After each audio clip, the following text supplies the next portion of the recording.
Bonjour chers téléspectateurs et bienvenue pour cette vidéo dédiée à Comancheria. Comancheria est sorti en France le 7 septembre 2016.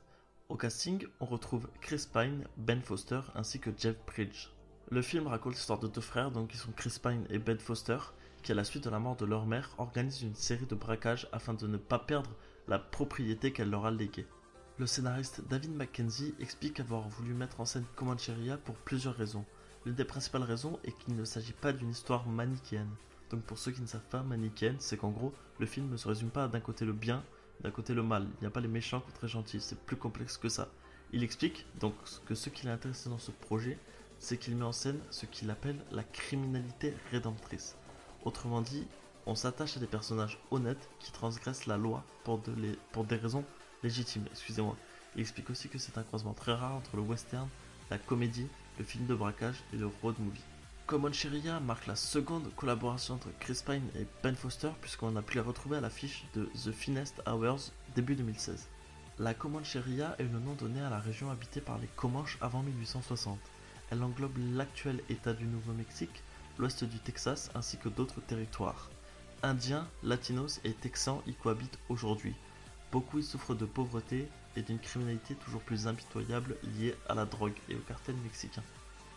De nombreux figurants sont en réalité des habitants du Nouveau-Mexique où s'est déroulé le tournage du film. Dans le monde du cinéma, il existe une blacklist des meilleurs scénarios. C'est une liste où sont recensés un certain nombre de films paraissant être une bonne idée mais en attente de producteurs. Ce film, Comancheria, a été acquis par la société de Peter Berg, ainsi les producteurs ont décidé de faire appel pour la mise en scène à David Mackenzie après avoir vu l'excellent Les Poings contre les murs. Le scénario du film est signé Taylor Sheridan, qui au passage jouait David Hale dans Sons of Anarchy. Il avait récemment écrit Sicario, violent film sur le cartel de drogue, réalisé par Denis Villeneuve.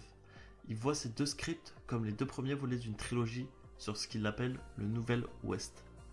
Le scénariste David Mackenzie et le directeur de la photographie Knut Gens ont opté pour une mise en scène minimaliste privilégiant les comédiens et la lumière naturelle du Nouveau-Mexique. Tout a été fait pour que le spectateur ressente à la fois la pression, qu'elle soit sociale, économique, mais aussi physique du fait du désert et du soleil écrasant, que cette région exerce et les émotions des personnages. Les moyens techniques utilisés sur ce film sont assez inhabituels.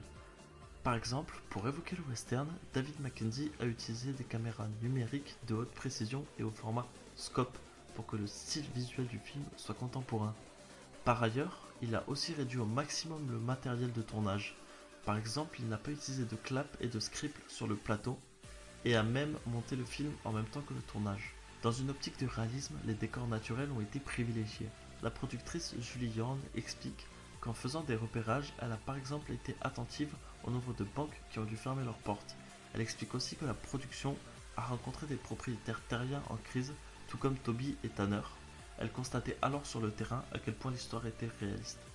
D'ailleurs, pour la petite anecdote, l'une des banques retenues par la production a été braquée une semaine après le tournage. Pour les scènes de banque attaquées par les deux frères, le chef décorateur Tom Duffield a rénové plusieurs succursales désaffectées. L'équipe a par ailleurs pu tourner dans une agence en fonctionnement de la Western Bank. Cette dernière a fermé pendant une journée pour accueillir le tournage.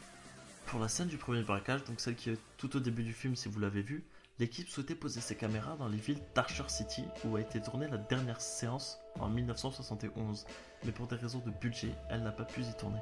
Cette vidéo est maintenant terminée, je vous remercie de l'avoir regardée, n'hésitez surtout pas à aller voir le film au cinéma et je vous dis à la prochaine pour une nouvelle vidéo.